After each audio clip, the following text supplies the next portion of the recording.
America, and to the republic for which it stands, one nation, under God, indivisible, with liberty and justice for all. Thank you. Thank you, everyone. We are being broadcast live and much improved on Van Buren Television Channel 12 today. Clerk Wright, would you please take the roll? Trustee White, present.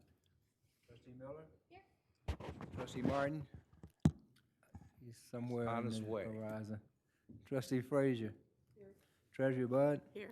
Clerk Wright is present. Supervisor? Thank you. I'm here. Thank you. I'd like to begin by having a moment of silence for Clerk Wright's brother, Bobby. But before I do that, Clerk Wright, would you like to say anything? I would just like to acknowledge everyone that sent me cards and greetings and condolences. Things like that goes a long ways in times of hard times like that, so I appreciate it. Thank you. A moment of silence, please.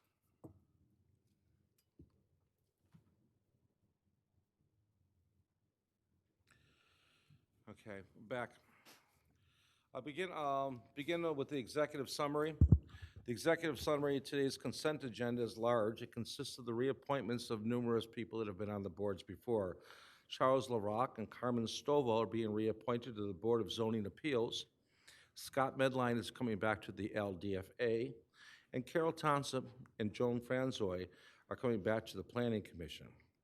The consent agenda also consists of a deficit elimination plan for the LDFA. They'll be borrowing money from the township to cover their bond debt. It includes the AFSCME contract updates, which eliminates lifetime medical going forward for new employees. All the other unions have agreed to this. AFSCME was the last one. We're revising the Water and Sewer Commission, their meeting schedule and their bylaws. Mostly, the only change really is that they're going to have meetings every other month with monthly updates in writing. And we're approving a commercial fireworks display permit, which was going to be an application for the Winterfest occurring next month. There will be a presentation tonight on our private fire hydrant inspection program, which we'll be beginning. We have unfinished business, which includes an annual exemption from 2011 PA 152. That's how much contribution the employees make to their medical plan. New business will include authorizing equipment transfer agreements to Van Buren schools and approving wait term contracts for a new water and sewer project. We also will be having approval of three different ordinances. We're also going to be looking at a change order for the boardroom renovations, and we're going to be approving, hopefully, I think, purchases for a 2020 Ford Escape and a 2019 Ford F-150. I'm going to begin with adoption of the agenda. Can I get a motion to adopt the revised agenda? Through the board, through the chair. Treasurer Bud? Make a motion, we approve the adopted agenda. Support. Was that Trustee Frazier? Mm-hmm. Trustee Frazier?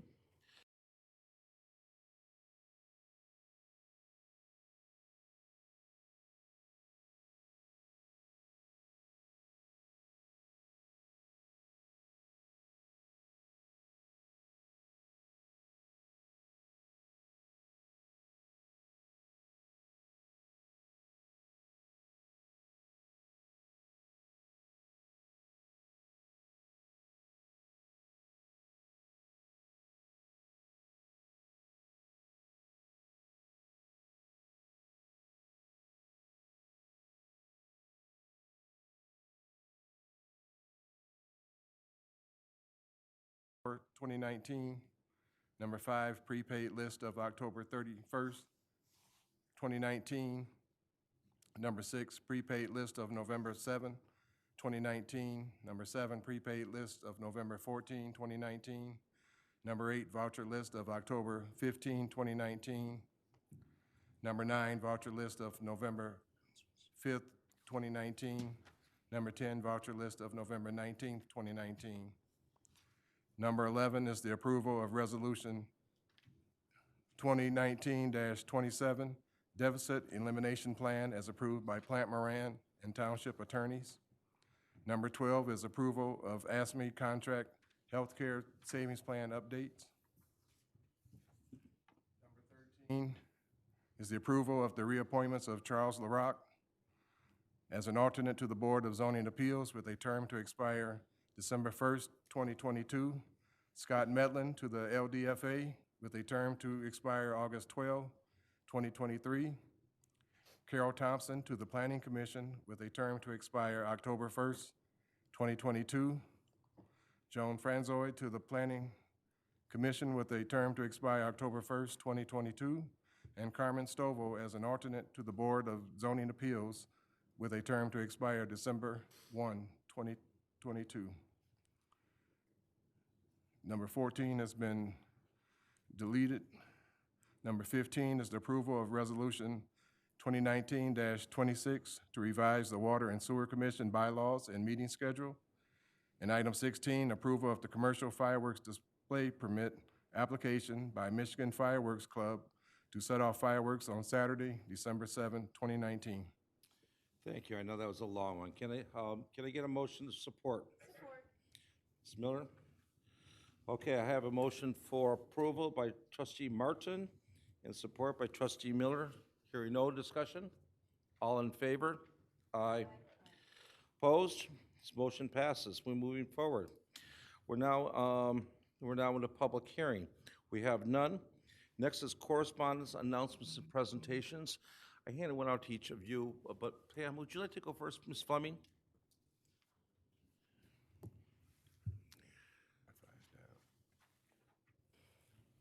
Good evening, Board. My name's Pam Fleming, as you know, coordinator for the Belleville Van Buren Goodfellows. And I first want to apologize for not attending the last meeting. Unfortunately, I didn't know they started at 6 since I've been retired.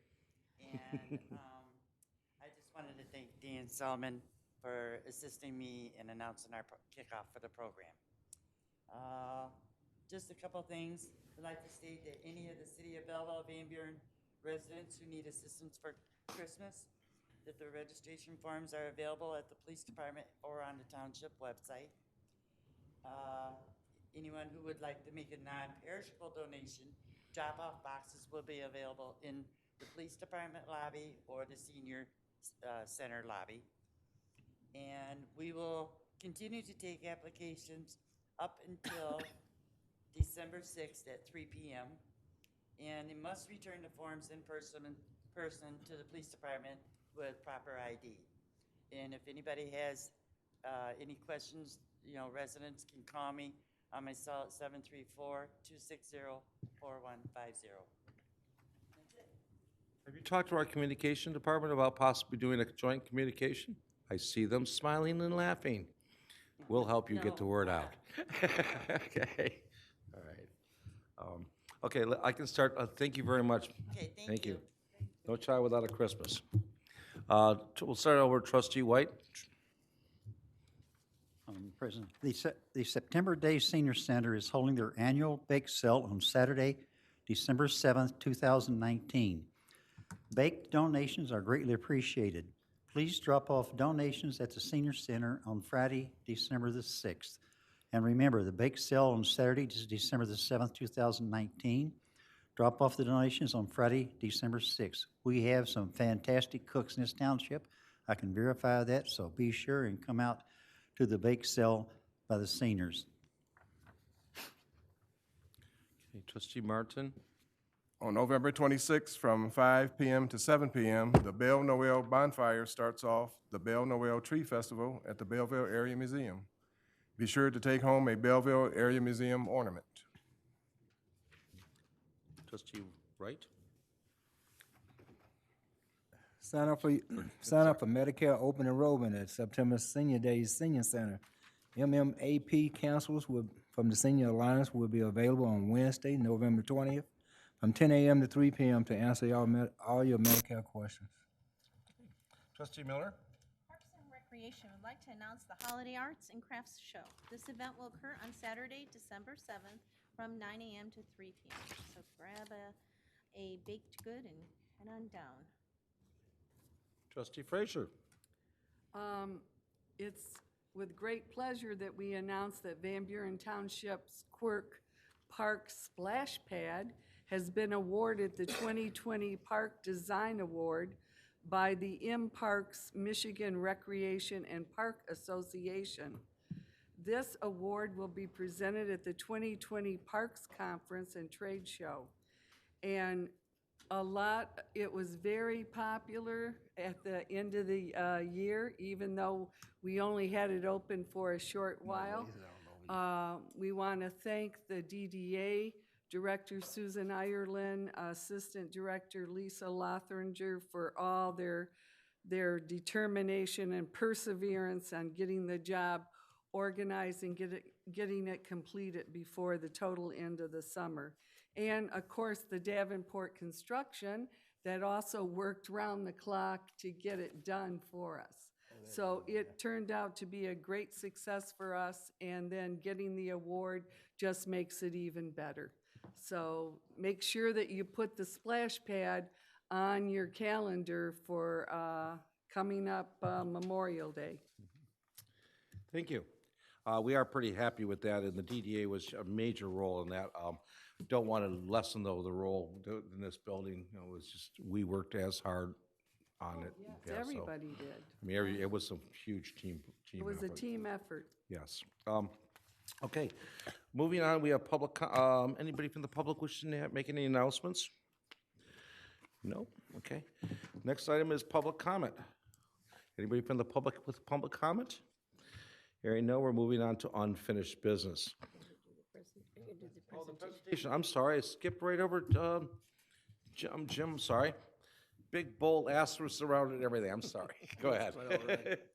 I just wanted to begin by saying that this project that I'm about to tell you about is brought to you by our Township GIS. And this is the tool that enables the township to provide a higher level of customer service, not only in regards to this particular effort that I'm going to describe to you, but other programs as well. And because of the Township GIS, we were able to recently apply for a SEMCOG grant regarding our water and sewer infrastructure and the right-of-way of major arteries throughout the township. It's also enabled us to provide important information for our SAW grant work and asset management projects, in addition to our present sanitary flow study. These are just a few of the many possible applications that GIS offers the township, in addition to what has been mentioned, and there are other opportunities in the township to leverage the power of this technology in cemeteries, township facilities and grounds, elections, property assessment, and population demographics. So we have this tool. The township has paid for this technology. We have it in place, and we're beginning to expand the boundaries of how we're using this technology.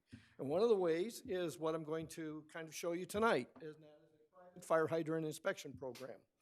This is the Water and Sewer Division and the Fire Marshal's Office has recently collaborated on developing a collection of data on private fire hydrants throughout the township. Up until now, the township has had no centralized database collection of all the private hydrants. Now, you may not think, well, what is a private fire hydrant? And we'll get into that here. So let me see if I can get us moving. Okay. So as you can see, the collaboration began, and the idea behind this is that this will protect the health, safety, well-being of the public, as well as the quality and effectiveness of the available infrastructure. Right now in the township, we have 1,814 public hydrants in our system and 115 private fire hydrants. That's as of the latest count. Most of these are located either in mobile home parks, or different commercial or industrial properties, such as the new Costco project has a number of fire hydrants that are privately maintained and owned by Costco, and there are other properties as well. What we would like to do is make sure that these hydrants are going to be maintained on a routine basis, that we'll have a collection of data on these hydrants, and that we'll be able to respond to any issues, and that the fire department will be well prepared if they're needing to respond to this. Dave McAnally, the battalion chief, has been working with us on this project. And what we're planning on doing is going out to these different sites, and we're going to be using the equipment that we have already existing in water and sewer, providing tablets for the fire inspectors to go out, gather the location data and other information regarding these hydrants. As I said before, the importance of inspecting these private hydrants is because the township is, while we're not responsible for maintaining these hydrants, We want to make sure that if our firefighters go out to those sites and they have to use that equipment out there, we want to make sure that it is going to be accessible and it's going to be functional for them. So this is a way of making sure that we're on top of all the information and knowing ahead of time whether or not we're going to have a problem with a particular hydrant or not as they reach the property. As I stated, here's some of the benefits. We have improved emergency response from the fire department. We're protecting the township water quality, and we're also providing a centralized and accessible database with improved data quality. Fire department will continue to do what it's been doing, and that is conduct inspections on sites as they do. And I don't know if Dave wants to explain how they go about doing that to you, but he's more than welcome to take up some time to do that. But they do go out and they inspect the fire hydrants and other firefighting equipment that's out there. But what we're going to do is provide them with a tablet that we have right now, we utilize in our staff. Go out there and capture that information, and then what it's done is it's automatically downloaded into the GIS system so that we'll have up-to-date, real-time information on all these hydrants. And the kind of information that we're going to collect is we're going to have a photo of the hydrant. We're going to have its GPS location, the date of install, how old that hydrant is, what type of a hydrant, is it a breakaway, where the valve location is. All these kinds of information and possibly maybe even collect some flow data and other types of information. But we want to make sure that the hydrants are accessible and that they're functional. And with that, are there any questions? I have one. Director, what happens if you find a hydrant that is not functional? What penalty is there for a private person not taking care of his hydrant? That's a great question, and I'm going to defer to our fire marshal for that. The fire code states that when we do the inspections, that they have to maintain the hydrants on the property, so we can enforce it through the fire code. If there's a deficiency and they're not willing to fix it, we can go through the code that you guys adopted and do it that way. 3 years ago, we rebuilt our fire department. We have new fire trucks, new ladder truck. One of the reasons we needed to because our equipment was old and falling apart, but we had these huge fire trucks that were essentially gigantic water tankers that blew out water so fast they'd be empty in 10 minutes. Since in the last 25 years, we've put a fire hydrant system in where I believe it's 400 feet now. There's nowhere that doesn't have between 400 feet between fire hydrants? It depends on the neighborhood. It depends on whether it's residential or commercial. Is it close? Industrial. I don't have any. There are one or two people that are not on water or anything. Yeah. So, but of course, the public fire hydrant system doesn't work for the private sections. We now have smaller, state-of-the-art, modern, every bell and whistle in the world on our fire trucks, but they don't have as large water tankers because within 2 minutes, we can be hooked up to almost any fire hydrant out there. And that's kind of the strategy behind buying the smaller, more nimble, more, trucks that we've got. So it was a good strategy. Yeah. Yeah, and this, like I said, what we're doing is by taking pictures, in fact, and storing it in our GIS, this will be information that will be accessible at any time, real time, and it also will identify any problems, such as if the hydrant's being blocked by someone parking a vehicle or a pile of equipment or junk or debris or whatever it happens to be, or maybe just plain overgrowth in a particular lot. And that way, the fire department will have a much better idea of what they're about to deal with if they're going to approach this property and have to utilize it. So it's a very easy fix to a problem that could become a big problem, and hopefully, we'll never have to deal with those kinds of issues. Okay. Any other questions? Through the chair. Trustee I just want to make a clarification. I don't have water because I don't want water. I don't have water or sewer because it does not come in front of my house. So I always hope we never have a fire. And if I do, I hope the fire truck is full up when he comes to my house. We have a tanker. Through the chair. Treasurer Fraser. I'd just Trustee like to Fraser. say, I really appreciate the water department and the fire department being so proactive and on top of giving us great water service and public safety with the fire. And their cooperation is greatly appreciated. And I think the residents can see they work together to give us the best they have. Thank you very much. I appreciate it. We very much appreciate our water department. Still the lowest rates in the area. Okay. All right. Now we move to unfinished business? All right. This next item is, all right, we now move to unfinished business number 1, to consider approval of the adoption of Resolution 2019-23, which is the annual exemption opt-out from 2011 PA 152. I will make the motion for approval as I'm allowed to. Is there a second? Support. Okay, there's your button. All right, so we have discussed this at length. I will give an overview for the audience. PA 152, the state of Michigan asked if told everybody that all public employees, schools, government authorities that accept any money from the state of Michigan need to be at 20% employee contribution rate.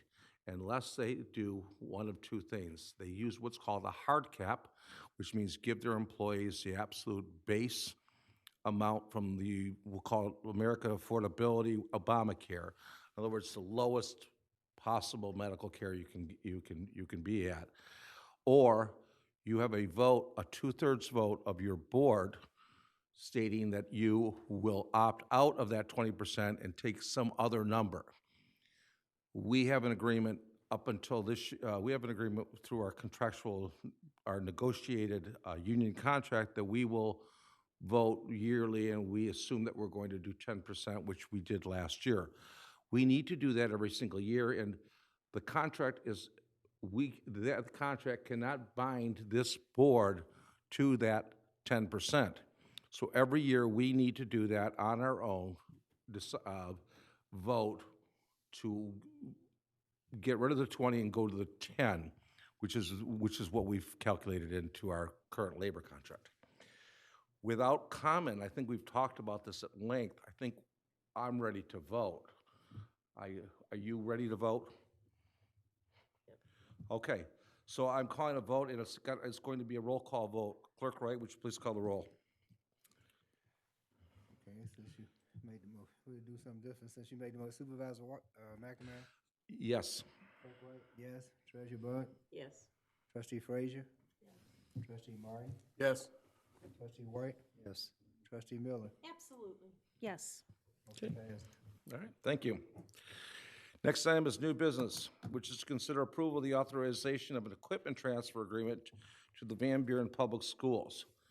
Director Selman, could you talk about this for a minute? Through the chair, Oh, sorry, yes, thank you, Treasurer Bud. I would make a motion that we approve the authorization of equipment transfer agreement to Van Buren Public Schools. Support. I got one over here that I usually don't get. Was that Martin? Okay. Mr. Selman? Okay. Good evening, Board. At yesterday's work study, we discussed an item about some audio-visual equipment that is no longer in service due to an upgrade to the boardroom following last year. You have that itemized list in front of you. Per the board's direction, to make sure that the equipment was discharged properly, a transfer agreement was drafted. It was reviewed by the school superintendent and by the township attorney, and all parties seemed to be good with it. The value of the property has little to no value on the secondary market, but it does have significant value for educational training for the school district, primarily Belleville High School, which will be used in their auditorium.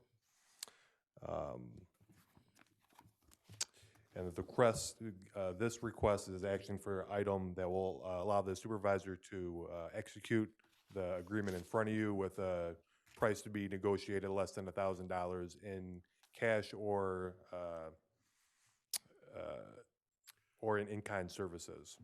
So with that, we'd be happy to take any questions. Questions? Through Trustee the Miller? chair, just one. So it's the price of less than $1,000 in cash or in kind. The only thing I'd like to add, and I'll explain why, the price is fine, cash or in kind, $1,000, but I think it should also note not less than $100. And the reason being is that we, as a township, cannot make a gift or give a donation that is equal or less than value. We have to have an equal or better value for the money. This was, I talked to MTA about this, and boy, it took an interesting turn because I thought we could just turn over this property, sell the property for $1, and we cannot do that because then it will appear as an illegal expenditure because it wasn't an amount that was equal to the value of. Now, how do you determine value? That's up to the board. I think for this equipment, though, if you leave it at this, and then you go ahead, supervisor, and say, okay, you can have it for $5. I don't want to appear that it's a dollar value that is below market. I talked to the superintendent on this, and I said, well, we should at least have a minimum amount of $100, at least. So, that being said, I'd like to change that to not less than $100. Hold on. Okay, Because I don't want it to appear that it's a I gift. know what you want. Yeah. Okay, The way that I would write it would say that not more than 1,000 and not less than 100. 100. two things, okay, first of all, do you or you have any discussion on that? Since you two are going to have to make that decision. You don't have a problem with it? No. Do you have a problem with it,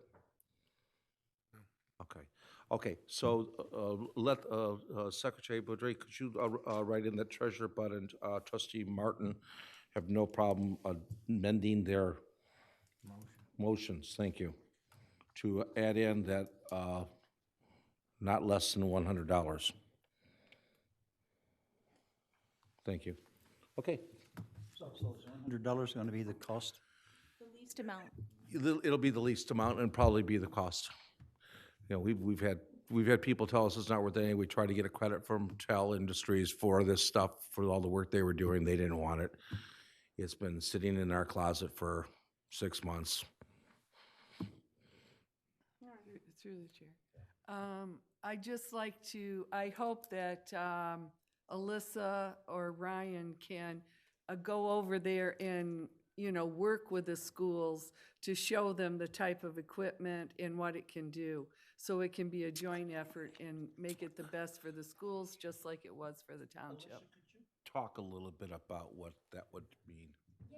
Definitely. So the board equipment maybe has been sitting back there for 6 months, but it's actually the old boardroom equipment. So it's been back there longer, however long you renovated. And so what this means is we are giving, or they are purchasing, a studio control room pretty much. So that allows their auditorium to have, just like we have here, multiple camera productions. So this would be a training that is very skill intensive. You work with a lot of communications organization as well to run a training or a production like this.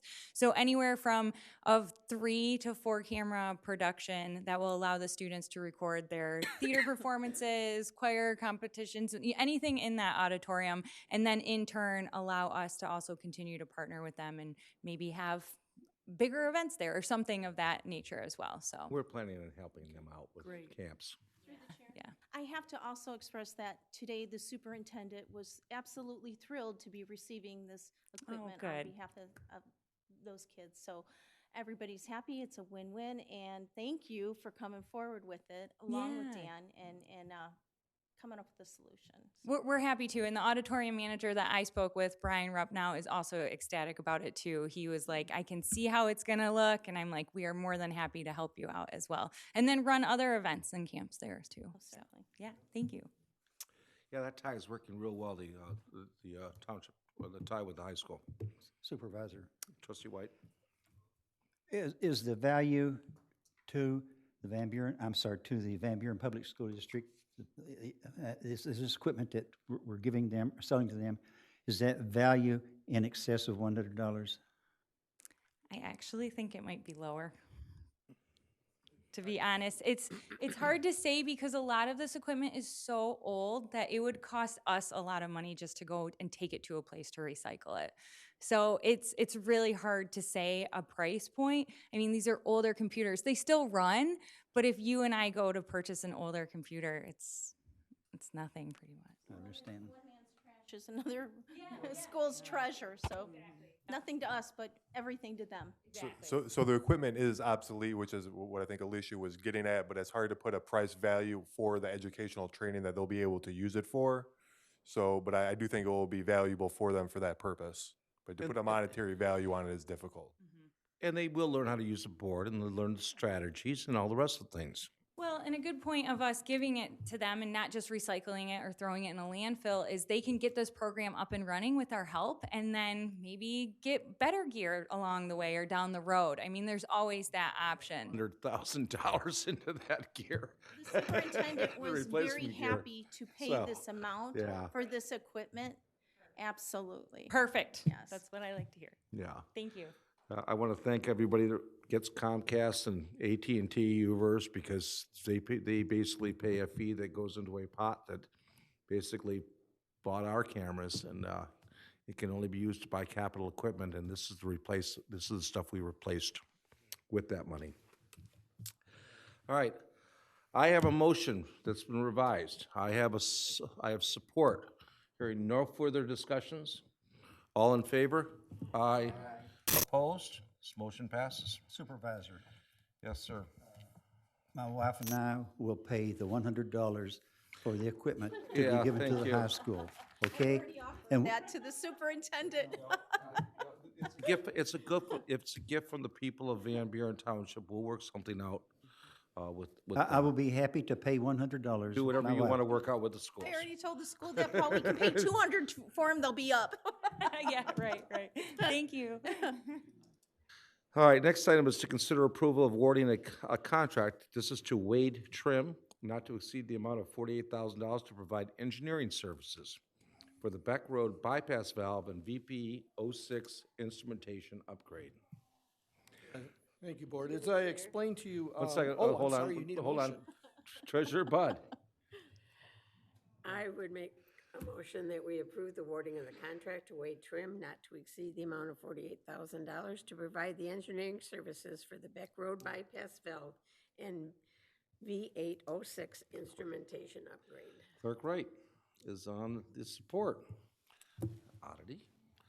Okay, now I'm sorry, Director. No problem. Yeah, as I explained last night, this project is as a result of us doing some investigation on our system. Over the last several years, we've noticed that the water flows are changing, the usage, customer use is changing. And one of the things we want to continue to do is maximize the use of our water tower. But unfortunately, a number of our neighbors are now catching on to what Van Buren has done a number of years ago, and that is created water storage in their communities. The exclusionary period, which allows us to capture the water from the GLWA system, occurs during certain timeline at night. And everyone is under that same exclusionary restriction. And thus, since Van Buren is at the end of the line, we've had to do a little bit of figuring as to how we can make our tower continue to work for us. So one of the ways that we had spoken to a couple of engineering firms, which I had mentioned to you last night, Wade Trim being one of them, and they came up with a creative idea to have us install a bypass valve and instrumentation into our VB06 pit. That pit is fed off of a high-pressure zone, which right now, because we have a valve in there which stops the water from coming to the rest of the township system, by installing the bypass valve, we can go around that and fill our tank at night as needed if we see that there's a need to use this. And the instrumentation is a way of controlling that valve at that Beck Road and E-course location. So this is really a big improvement for the system. It's $48,000 I'd ask for the engineering services to set the project up. When the project is actually put together, the design is done for this, we will be bringing that project back to the board, and we would look for the board's approval on that. The one thing I do want to note is that this project has the potential of giving us an additional cost savings in our rates in future years. We've had conversations with the Great Lakes Water Authority, and they're very amenable to having these conversations with us, and perhaps we can renegotiate our contract to bring our higher contract levels down so that we don't have to pay that higher amount on our peak demands. This could result in as much as a $200,000 annual savings to our rates. So with the investment in this project, I think it's a good move on part of the township to move forward with this. Does anybody have any questions? Trustee Madden? I Laura? forgot to ask yesterday, so I know we use Fishbeck, so how did Wade Trim, and they were our firm, so how did Wade Trim come into play here? Well, when we first started to look at this project, we were thinking that perhaps water pumps at the tower would be the way to be able to draw the pressure in. So that was our first look and to see what that would be. We had Plymouth Township was kind enough to allow us to have a tour of their facilities because they had a similar problem that we had a number of years ago, and we didn't want to get caught like they did with the higher rates at that time. So we went and took a look at their facilities, and we said, yeah, this might be a good solution. Well, when the cost came back as far as the project, and it was projected to be at about a $1.2 million project, we spoke with Wade Trim, and we asked them a similar question. They said, it looks like it's going to be about $800,000 or so. It was during that conversation they said, however, we think you might be able to do this another way. And so that was the genesis of this project here. Thank you. Through the chair. I'd just like to say again, shows are proactive and that Director Taylor is always trying to keep our rates down and come up with creative ideas to get us the best water service we can get. Okay. Thank you. Hearing no further discussion, then we have a motion by Trustee Budge, supported by Clerk Wright. Hearing no further discussion, all in favor? Aye. Opposed? Motion passes. Thank you. Director Taylor, before you sit down, can you tell us what's going on over here in the corner of Tyler Road and Quirk? They're beginning the water. Please speak to that. Yeah, the project there at Quirk and Tyler is the beginning of the airport project. We had brought to you a number of months ago where they're going to be installing water main and sewer for the airport development on the east side of the airport, off of Beck Road there. And what we're doing now is that they're going to begin this week to begin to install the sanitary, and then further down the line, they're going to be connecting the water to our existing water infrastructure that is on Tyler and Beck, and bring a loop system into the airport property. So that's the what time that element? project is. This project will be continuing on through to next year, and we're looking at sometime in early fall that this project could be completed. At that time, it'll become property of Van Buren Township. Yeah, the water mains and the sanitary will all be township-owned. This is being built at the cost of the Airport Authority, who have received funds through the FAA and other sources in order to do this. FAA has 10-to-1 match money. That's the best. I can say that this will be responsible for the sanitary up to the lift station. The lift station will be an internal component that will be the responsibility of the airport maintenance staff to maintain, but everything up until that point would be township-owned. Thank you. Okay, we're moving on then. Consider approval of the first reading of ordinance 1119-19-4. Who would like to make the approval, because they've got to read this? I'd make it. Trustee Frazier. To consider approval, I move that we consider approval of the first reading of ordinance number 11-19-19-4 to rezone the property shown on the attached map, which is part of the ITC corridor, parcel number V12583 0419900010002. Support. Well, Oh, wait a actually minute. not done yet. I guess you're not done. You got a whole nother paragraph there. RM, multiple family residential, to M1, light industrial. The parcel is a narrow band of land which is part of the ITC corridor, which runs through the Ashley Crossroads South development. Thank you. Trustee Miller, I take it you'd still like to second that? Yeah, I will. Okay. All right, Director Best. Yes, thank you, Board. Today I bring you in front of you today is the first reading of the zoning ordinance application for Ashley Crossroads. The south part of the development, on the south side of Ecorse Road. What they are proposing to do is they lease property from ITC Corridor, from the ITC International Transmission Company. And the ITC Corridor, as you can see in this area here, there's high transmission lines that run through that section. Below those areas has always been a site plan, there's always in their site plan proposed parking in that area for trucks, about 80 spaces. And in order to have that parking in that area, the property needs to be rezoned. They cannot own the property because ITC has to own the property with the high transmission lines. So they have developed a lease for the property, which gives Ashley Capital the right to park there, and the use is then fixed to the rezoned use if you decide to rezone it.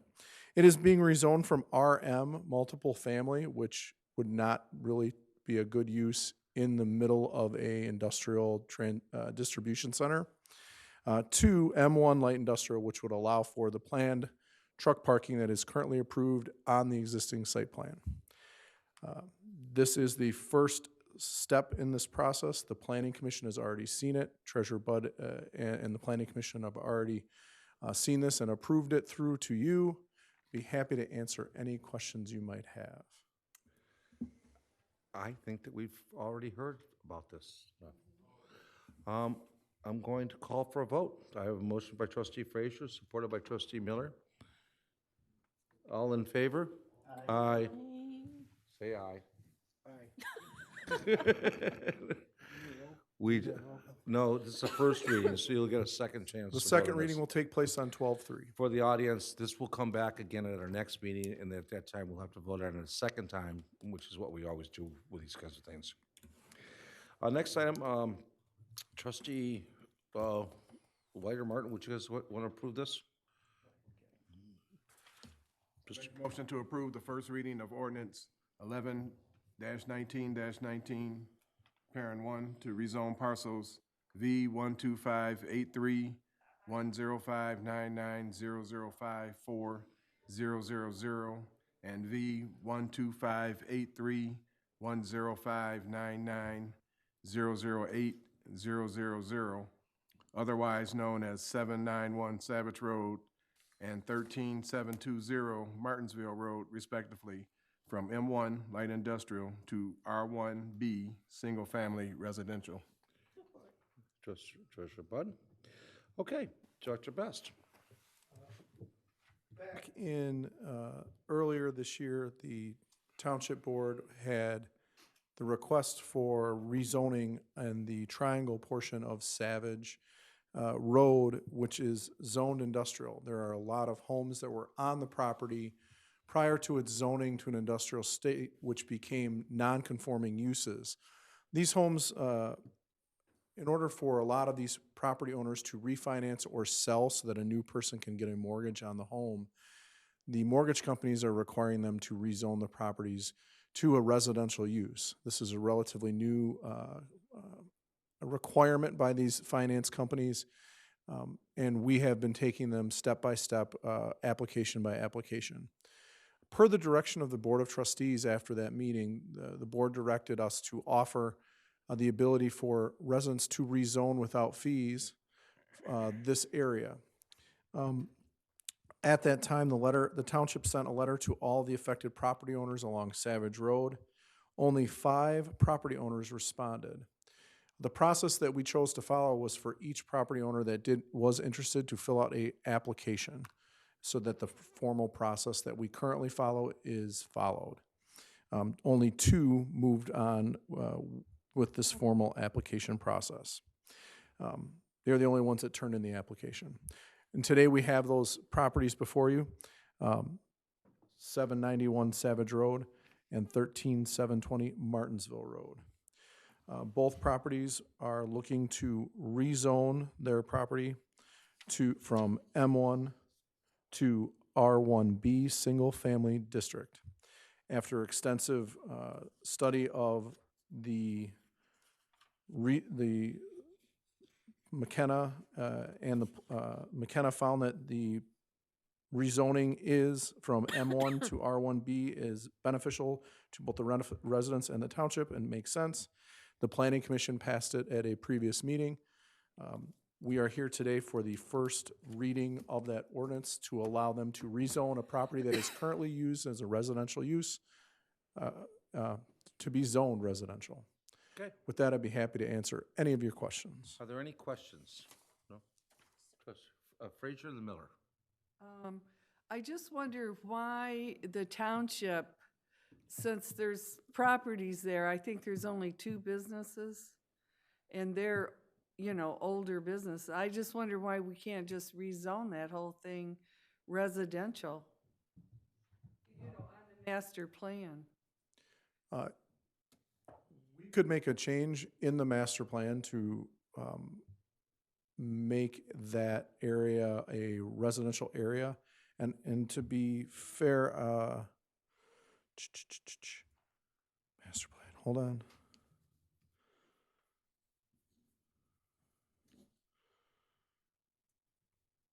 Actually, the master plan has it as mixed use, so it does already meet the master plan. It's just zoned in industrial. So just, the township can't just blanketly rezone properties.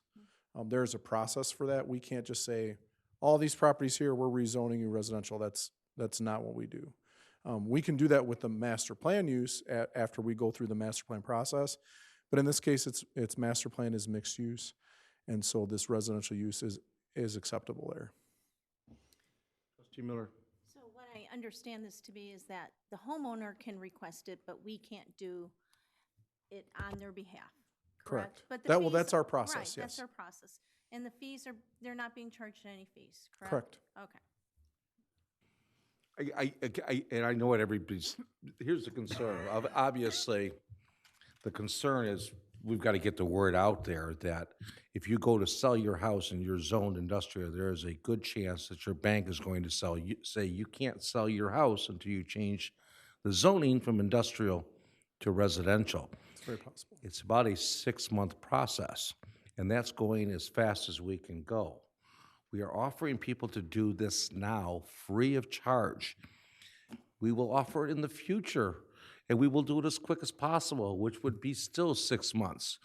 But I cannot speak for future boards, neither can anybody here. So I would recommend that anybody is in this situation take us up on this situation before there are different bodies sitting in this table. So on that point, we did send a letter to all the appropriate people and gave them a deadline to meet. If the board's, and the deadline is now passed, so if there is the desire for the board to do another one of these in the future, you would have to direct the planning department to do that. The next phone call coming from that area is going to be the guy that sold his house and gets that letter. And we're gonna tell him, we'll have it done in 6 months, and he'll say, I'm going to lose my seller, and he will, and there will be nothing we can do about it, and he'll blame us. Let's send one more letter out there. Yeah, let's. Okay, thank you.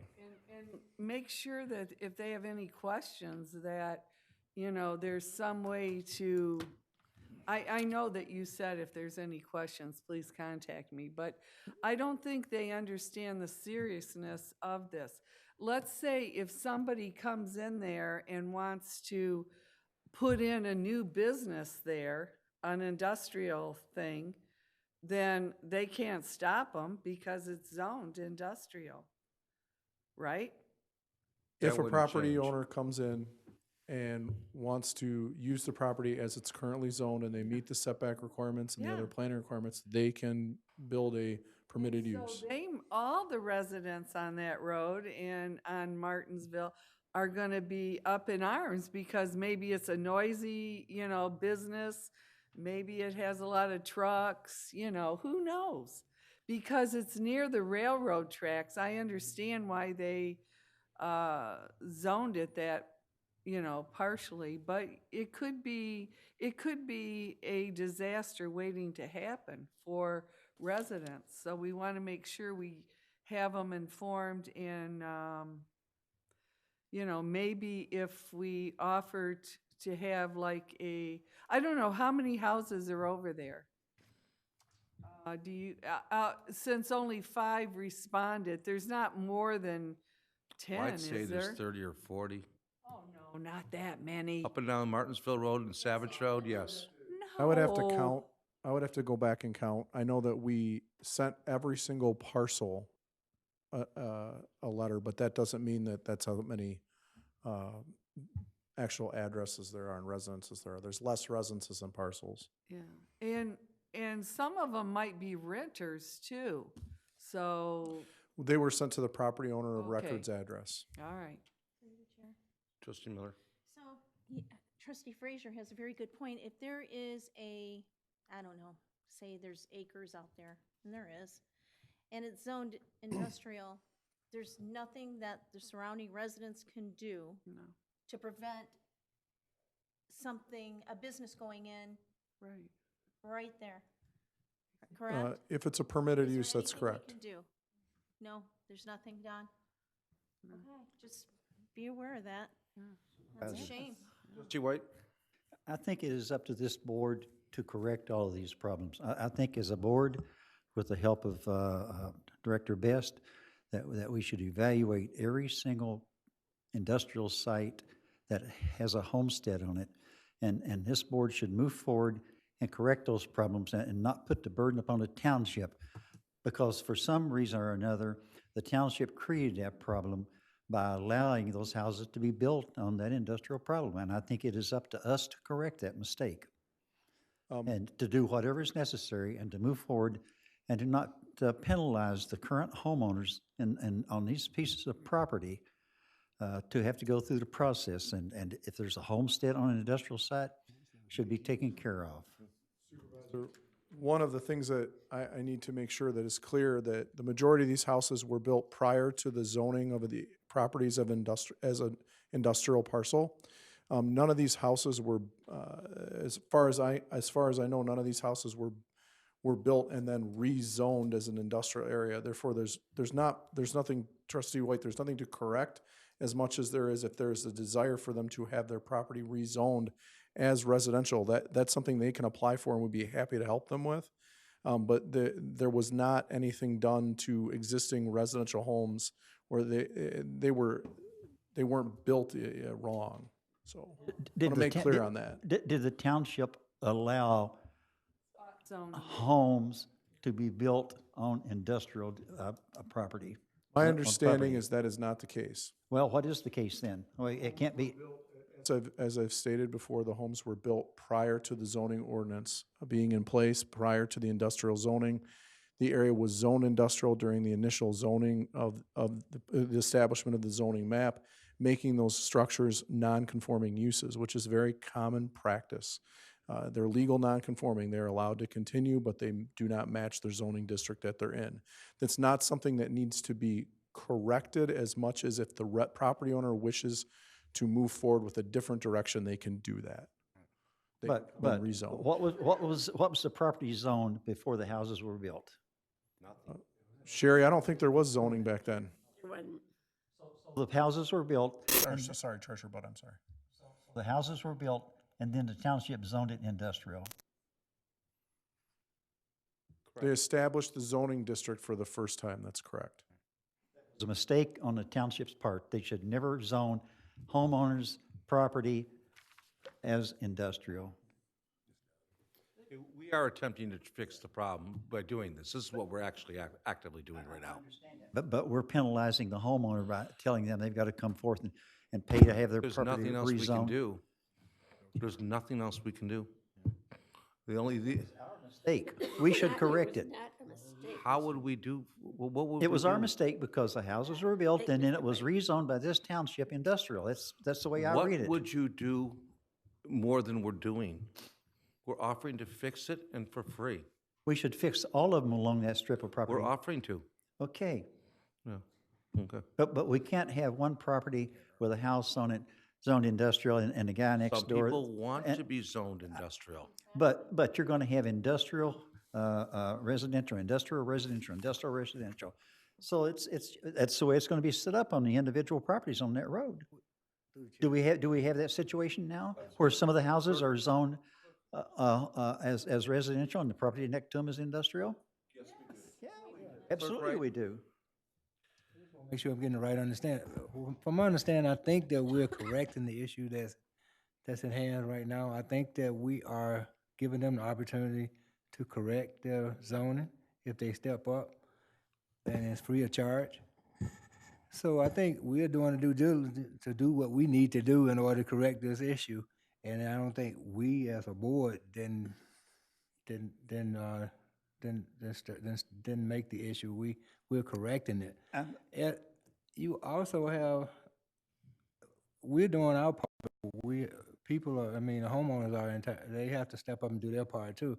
We're offering a free service, free of charge, to correct the issue that could arise if they try to sell their home. I think that's the only thing we can do, and I think it's a good thing that we're doing as a board. Okay. However, Through the chair.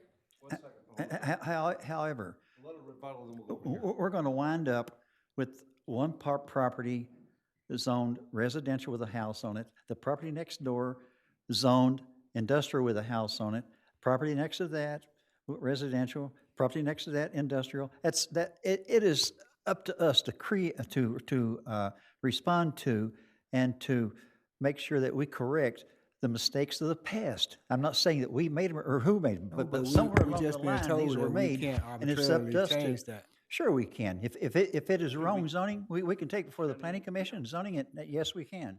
Cannot. Oh, it's our What we responsibility. can. It's our responsibility to listen to the people that do the job. We'll listen to the people that do the job.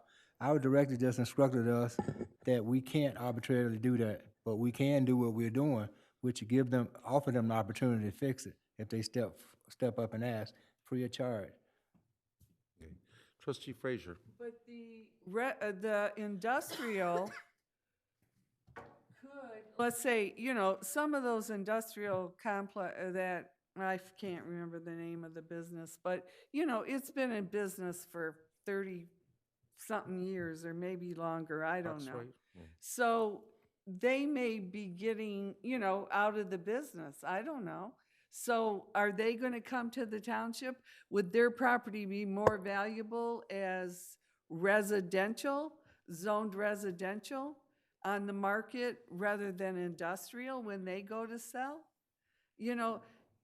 That question, the township does not pick winners and losers. The township just provides the opportunity for a property owner to zone their property residential, in this case, from industrial. They can rezone their property. We're not setting industrial value. Okay. Oh, they can do that. I And once they do that, understand then the rest of our departments do their jobs. Matt, Director, I understand that, but we allowed spot zoning. That's incorrect. We did not. Okay, we allowed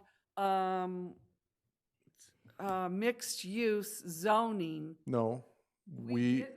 we did, no, we have a, Hold on. We have industrial and residential. That is mixed-use zoning on that road. It's both. Okay, hold on. I'm gonna step in because we're getting away from the issue here. First of all, the issue is taking care of the people that have come forward to fix the issue. And give them Secondly, this another is the chance. only way we can do it. We can't arbitrarily undo this properties because there are industrial sites there where people want to keep it industrial. And if you changed that zoning, you literally would be sued immediately. Because some people would protest it. They would. If you have to measure out what land is worth, if you were talking to a real estate agent, she would tell you farmland's worth, I don't know, $3,000. Residential land here's probably worth $20,000 an acre.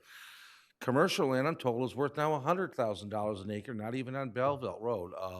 I'm told industrial is worth $150,000 to $200,000 an acre. but it is not that way across the board, because industrial on Martinsville Road is not worth that much. Yes. Yeah. Because you're not gonna make many of the set-asides. You could challenge, you could champion that issue. You can champion that issue. I can give you a list of everybody on that road. And they may not be looking at the correspondence correctly, they may not understand it. But you could champion that issue, you can contact everyone in that area and ask them personally, would they like to change their zoning? And if they do, they can come forward and we can help them out. Did the township already do that? We did, we sent a letter, but I'm just saying. And we just first- authorized them to do it I'm just again. saying individually, you can do that also. You can champion it if you want to and do that. That would I'm be sorry, another Treasurer Bud. way to do it. Oh, sorry, are you set? That would be another way to do it, other than what we're doing. And some of those houses on Savage Road, it's only the industrial is across the back of the property. As you remember, the houses were on residential property and they wanted to sell, so they came in and asked the whole parcel. So it's not, I have one lot that's residential and one that's industrial. The industrial ran across the back of those properties and not across the front. Okay, we are going to take care of these two people who would like to sell their homes, or at least make them available. So I have no further discussion on these two properties, do I? Okay, hearing none, all in favor? Wait, is this the first reading? It is. All in favor? Aye. Opposed? This motion passes and goes to a second reading at our next meeting. Next item, who would like to make this motion? I'll make it. Trustee White.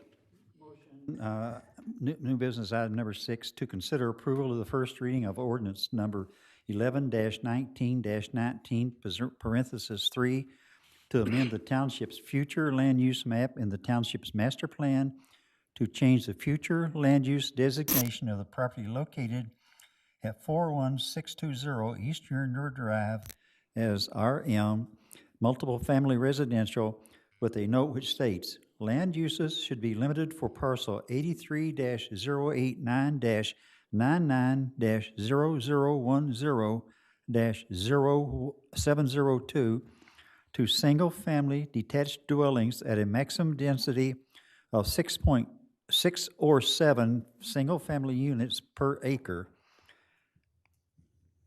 Okay, I've got that. I need a support. Support. Was that Trustee Frazier? Okay. All right. Director.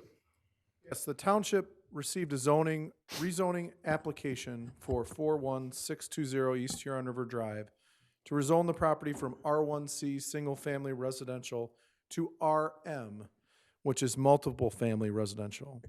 The applicant has plans to construct single-family detached condos on the property and is seeking a rezoning to be able to construct these homes at a higher density than is allowed under the R1C district. For reference, the R1C district zoning allows for the construction of single-family homes at 5 dwelling units per acre. The applicant is looking for a density of 6 dwelling units per acre. The property is approximately 13.6 acres in size and is depicted in your packet, but in this image below on the visualizer for all those at home. So. Visualizer working.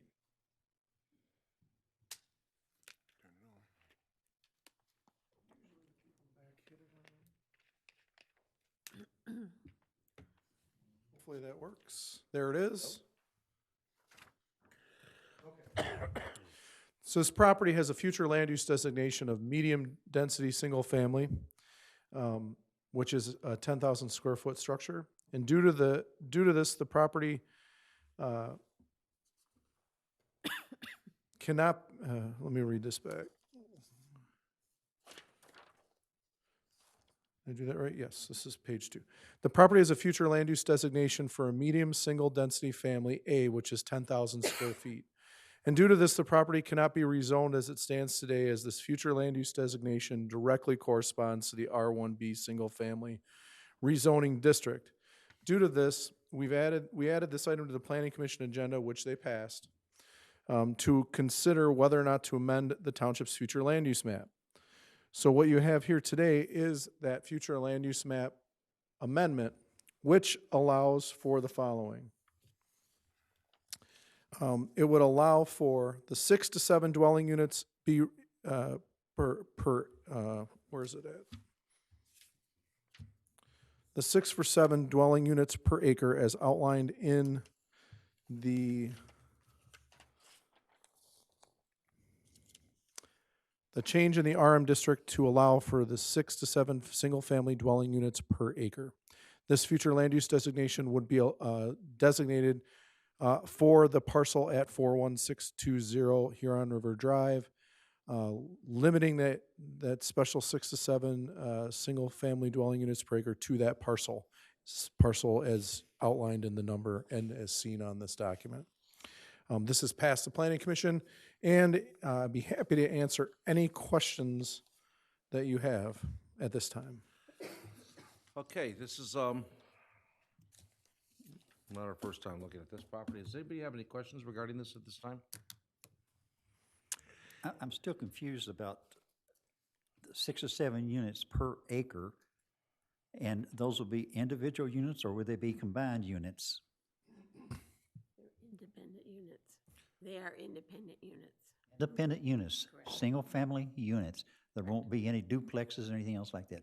Single, but with smaller lot size and 6 to 7 per acre. Correct. That's what the planning commission looked at and approved. Now, is that Edison Lake Drive, or is that Huron River Drive? Lake Drive. Okay, but just says, didn't this say Huron River Drive on this one, or? Property address is Huron River Drive. Yeah. Okay, but it's at the intersection at Edison Lake Drive. Yes. As it goes in there. Yep, And it's a point that sticks out just west of Sandy's Marina, is that correct? that is correct. Question. Trustee Miller? So are these two-story homes, one-story homes? Aren't they supposed to be built for senior housing or for? So for the purpose of the discussion of the future land use plan, the type of single-family detached structure isn't really part of that. However, I can tell you that these are two-story homes. Some of them have walkouts. Some of them are 2 bedrooms, some of them are 3 bedrooms, some of them are 4 bedroom. It just depends on where they are on the parcel. It's really not pertinent because those single-family home plans have not been approved yet through any of our process. Okay. So it's really more about the density. And to give you an idea of what the density is, these houses are going to be, if you look at the newer condos that are single-family condo-like units that are near off Liberty Street near the landing, not the ones that are together, the ones that are actually separate, that's about the size and shape and scope that these things are at. They're a little bit further apart from each other than the ones on Liberty, but that kind of gives you an idea of the size of these units. Oh, okay. Actually, more than that, because there's more floors in that structure. I believe I had the floor. I have another question. So when you say between 6 and 7, what determines if it's 6 or 7? Well, it just depends on the Type of because the property is a triangle, there's gonna, when you break it down by the acre, you want it to be somewhere between 6 and 7 units per acre. So there might be a 6.5 unit per acre breakdown when it's done because of where it sits and how they sit. I was under the impression that these would be built for older residents, and I'm sad to say that they're two-story, but that's fine. The ones on Liberty are 3-story. My understanding is that while it's not pertinent to the master plan change, my understanding is that these units that are being proposed to be built are for residents who live in the township, who are either in the township somewhere with a larger piece of property or a property that they no longer can maintain as they're getting up in years, but still want to live independently. So it is still for our older residents.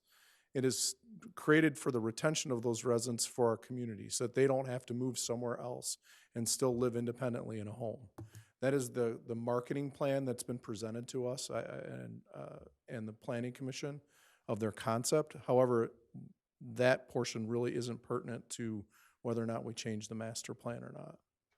And they're not gonna be cheap units. Trustee Frazier? Yeah, they're not gonna be cheap units because they're close to the lake, you know, so, I mean, they're gonna be on the higher end expensive. So no matter what they build there, it's gonna be higher end, housing. As I said before, It's not gonna be low income. I am not aware Yeah. of the price point No, that they it's are not. moving toward. Okay. Does anybody else? Okay. The tax Hearing none, base this is over a there. first reading. I have a motion by trustee White, and it's been supported by trustee Frazier. Hearing no further discussion on a first reading, all in favor? Aye. Aye. Opposed? This motion passes. Thank you. Next item is to consider approval of the proposed change order for the boardroom renovation project to include an updated design elements to the scope of the work. Director Best. Yes, I'm sorry, yes, thank you. Trustee Martin? Approve the proposed change order of the boardroom renovation project to include updated design elements to the scope of work. It's been moved and support, excuse me. Director Best, and thank you very much for catching that. thank you. Tonight, we'll be discussing the finalization of the boardroom renovation projects as we've been working very hard internally to bring you the best product for the next 25 years of this boardroom.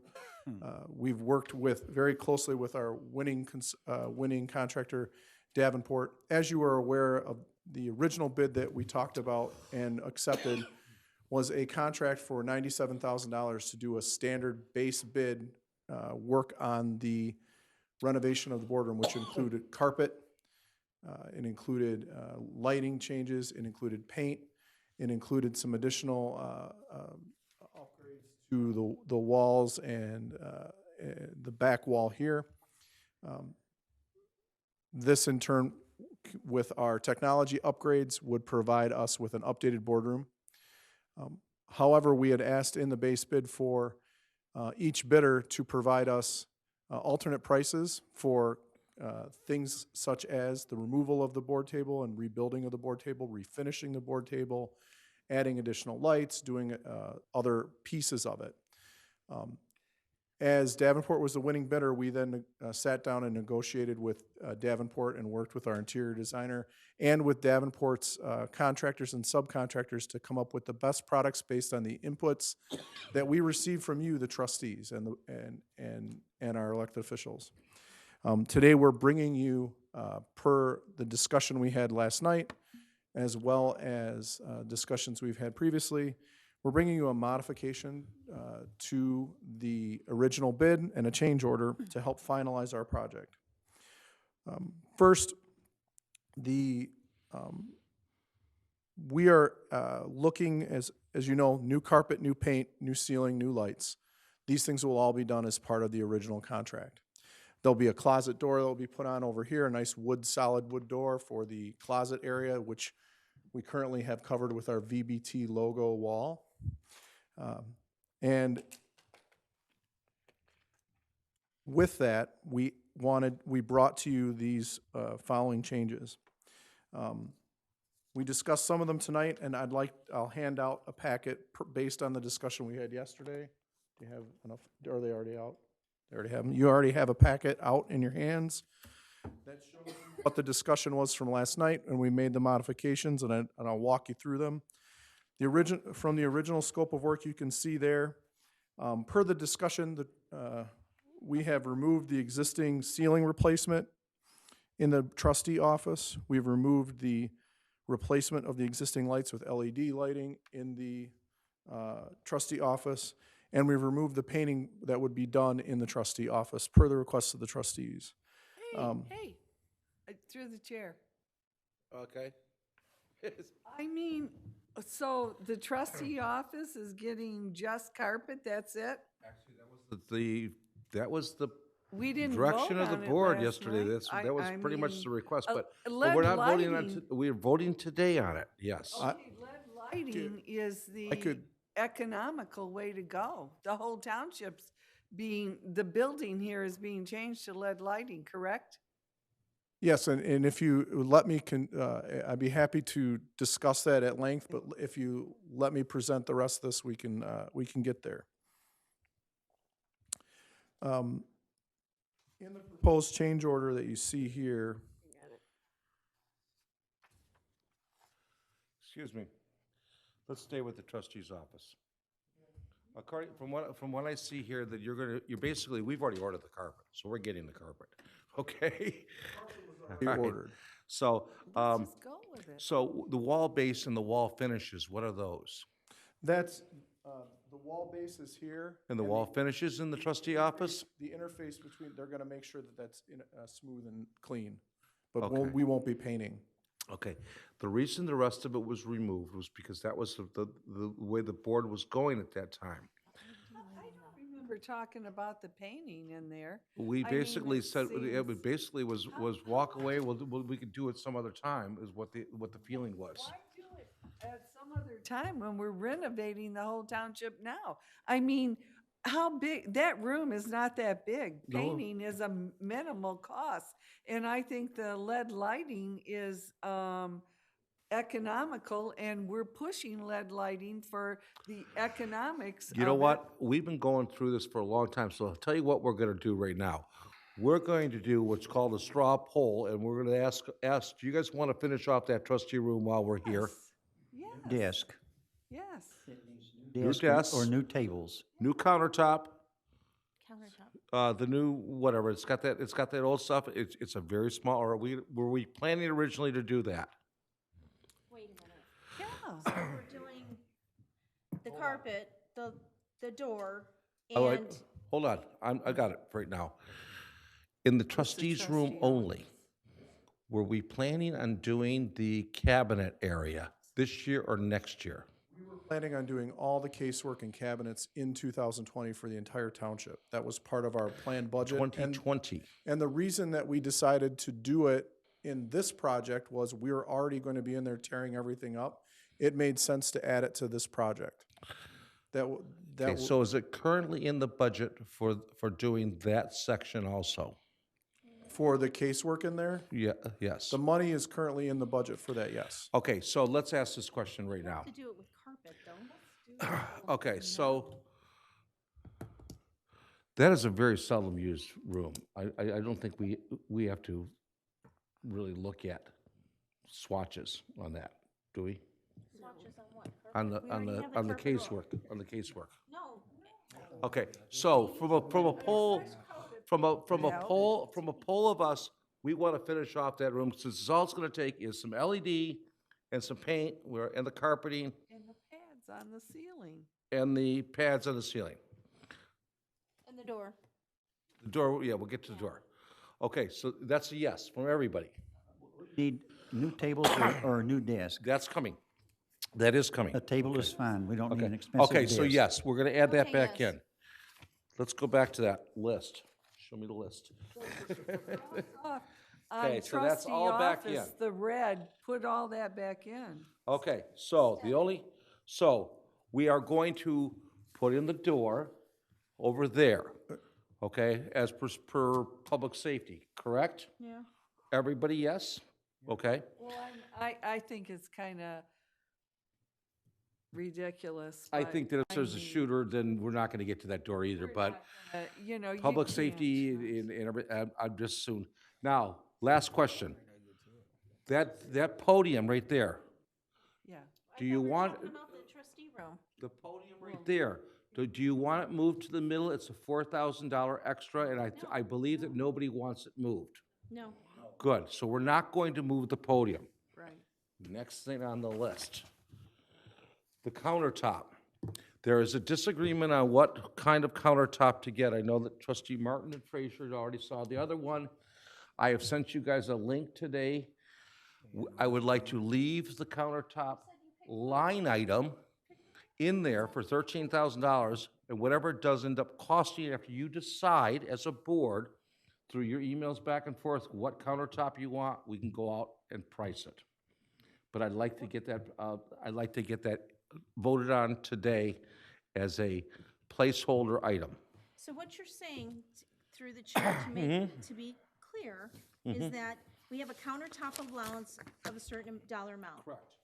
We can have options to look at, Correct. because the trustees did not pick that out.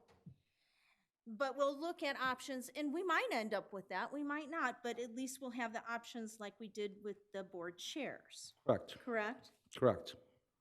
And as far as the lights, I have to agree, we never talked about that in the trustee room. And of course, we should fix those. If we're fixing all other, it'll save us money there. So what are we doing with, We're voting to make it all be done within 3 minutes here. So the only thing I'm proposing is that we cross off the saw out concrete and run new electrical for a podium in the middle. That's the only thing we don't want to that. do. not to, Yeah. Okay, That's the only so, thing. First of all, what is wrong with this countertop other than the color? What is you wrong guys, with it?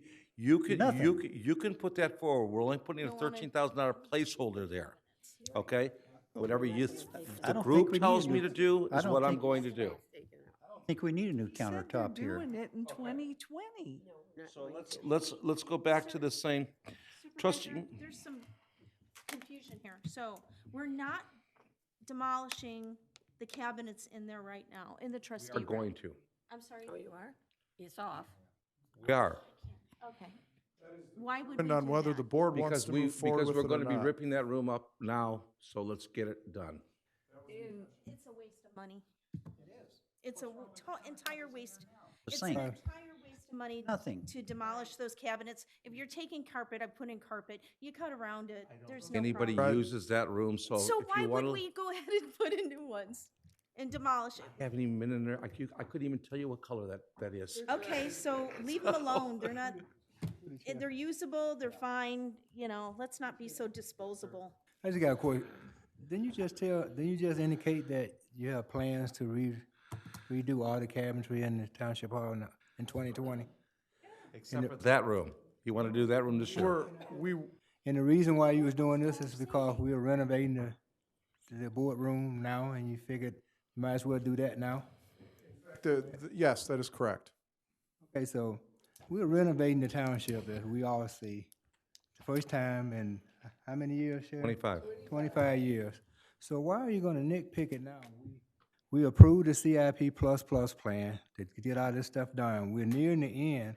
Now we wanna halt the construction and change it all of a sudden. What happened to the way township business work? You brought the item forth. You signed it. It's on the board table. We vote on it. Majority rule. Let's take a vote. Whatever the vote go, that's how it go. Chair, I'd like to say one thing about. Go ahead. Why would, it's not nitpicking, it's $4,000. We saved it with the podium. The cabinets in the trustee room don't need to be replaced. Nobody sees them. So why spend $4,000 where we could use that money somewhere else? That's what I'm saying. You're gonna put in new carpet? Okay, you just put in new carpet. You don't have to tear out cabinets because we're doing it everywhere else. Everywhere else needs it. That room doesn't need it. Due respect, trustee Miller, that's opinionated. It is opinionated, it's my Okay, opinion. so my opinion is just as good as yours. Absolutely. Okay. Because the trustees were not asked to import any information as to what was wanted, what was needed during this. We were simply asked to approve a $1 million CIP plan, and we were not asked about the flooring, the color of the walls, the color of the flooring, about what was going to happen in the boardroom. It was just say, here it is, we want to renovate the entire township for $950,000, and boom, we were forgotten. Okay, so let me ask you a question. What do you guys want to do? Do you want to vote on the back kitchenette table as a thumbs up or thumbs down? Because then we can apply this to the CIP. Okay, who wants to replace the back kitchenette area? I'm going to say yes for me. No. 2, 3, no? Okay, who wants not to replace it? So you don't want to replace it? No, Okay, so we're not going to, okay, so we would like to adjust this line item, so, it was 3 to 4, you lost, I lost 2, so, all right. Right, so here's the adjusted, thing. You're removing the kitchenette area. You're gonna do the LED, the cabinet, excuse me, the LED, the carpet, please, I'm trying to get through this, okay? You're gonna take out the podium. Have a vote. We had a vote, it lost 3-4. You and I voted for it, and somebody else. That's not true. I'm trying to tell you. We had a 3-3. I'm trying to get the last vote here. What? Trustee Martin didn't vote. I said no. Yes, he did say no. Okay, so, I follow. In this thing- I'm following. we're, okay, I have to make the motion. The motion is basically to give me this. Okay, so we're basically doing the entire boardroom as is originally scoped. We're doing the trustee office, which is removing the existing carpeting, the new carpet, the wall base, the wall furnishing. We're changing out the ceiling pads, and we're replacing them with new pads. We're replacing the existing lighting in there with LED lighting, and we're painting all the walls, the doors, and the frames, and that's it. That's correct. We are not going to approve the boardroom as originally scoped, because we've already made that decision. Yeah, actually, we are. Because the only thing that's changed in the boardroom is, actually, the original scope, as we originally scoped. Now, the proposed change order is the following.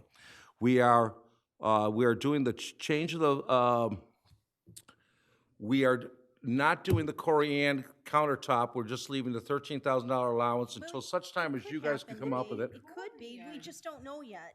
I personally do not want laminate, okay? And I You guys personally can don't decide want that. Corian, so- Okay? You know, The only thing we're removing is we're removing the center podium, We'll have choices. and that's it. Everything else stays on here, right? Yeah. Yes, sir. Okay. That's my understanding. It's Got it. And the number should be correct. So that's it. We're removing the center podium. Except Alright. for, we're putting back in everything at the trustee office. Yeah, if you look at the amount that is for the original scope of work, that amount did not change because without discussion with the contractor, we're giving you the 129 number because we Do had I to have wait. to read all of that? You can actually just accept the, as presented in the memo Trustee dated Martin? November 19th, 2019. Trustee Martin, will you accept a change to your motion, which would eliminate the kitchenette area in the trustee room and eliminate the moving of the podium to the center? And that's it. Correct. What he said. All right, we have a number. We have a motion. And can I have permission, Clerk Wright, to make that change? I think we should discuss the board table before we vote, because there's a The huge board opinion. table is nothing but a $13,000 placeholder. It's an allowance. Well, it's an allowance. You guys are gonna decide on your own. Whatever they, I don't care what you Symbol. decide. If it's zero, it's zero. It has not been decided yet. Here's the amount set aside. We'll figure it out. It won't stop the project from moving forward.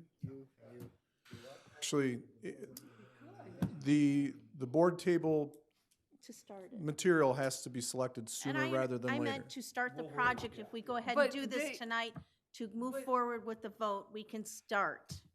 but they've already chosen, the designer already chose a top, is that correct? True, but you do not have to accept that top. You can take whatever top you want. I haven't even seen any tops, so, you Okay. know. You approved it. Okay, but it's okay, because No, you picked we it out. hired, I didn't pick out anything. We hired a Okay. professional, I- so I think we come on, should go, come on. continue to go forth with it. Come on back, okay, all right. I agree with I have a Leon. motion now. Before we vote, support. I want somebody to tell me what is wrong with this board table. What is wrong with this? That is, board we table? have nothing to do with that Nothing. here right now. Call it. Paul, Call it. or trustee, Wrong color. we, Outdated. If you want. Call the question. Outdated according to some people. Call the question, do I have, call the question, do I have support to call the question? I have support. All in favor of calling the question? Aye. Aye.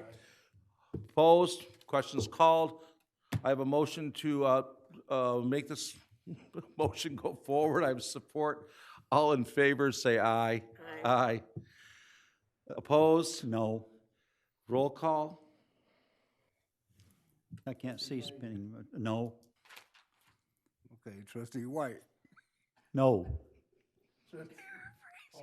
Yes. No. Paul D. White, no. Trustee Frazier. Sherry Frazier, yes. Trustee Miller. Reggie Miller, no. You guys loony. Trustee Martin. Nothing wrong with it. Paul, there's nothing wrong with anything. Trustee Martin. Yes. Yes for me. Yes. Supervisor, yes. Motion passes. Did you get Martin? Yes. Motion passes. Thank you very much. We're going to, what, go ahead. Anything you say is not going to make this go better. Appreciate direction from the supervisor on how to proceed in the next steps for this. I will talk to you Thank tomorrow about that. It's a waste of taxpayers' money for us to spend Mr. White, $13,000 for a new board. you cannot discuss the I don't motion care if I after have it's it on already the been table or voted on. not, okay? Thank you very much. Next item. Say that that argument is way too late. You should have said that at the beginning. Really, there's nothing that needs to be. Okay, let's get back to the game here. All right, number 6 is to consider approval of the proposed change order of the board. Oh, that's what we just did. Excuse me. God, 2 years we've been good. 2 years, by the way, audience. We've been going for this for 2 years trying to get that vote. Number 7, to consider approval of the purchase of a 2020 Ford Escape from Atchison Ford. This vehicle will be utilized as a fleet vehicle. The total vehicle cost is $22,331. Can I get a motion? I make a motion, we approve the purchase of a 2020 Ford Escape from Atchison Ford, and it'll be utilized as a fleet vehicle, and the total vehicle cost is $22,331.88. Okay, thank you very much. Clerk Wright has made a support. Director Best. Yeah, during the budget hearings, we talked about expanding the fleet. We have worked very hard this year to reduce our fleet. In fact, in our system that we have right now, over the last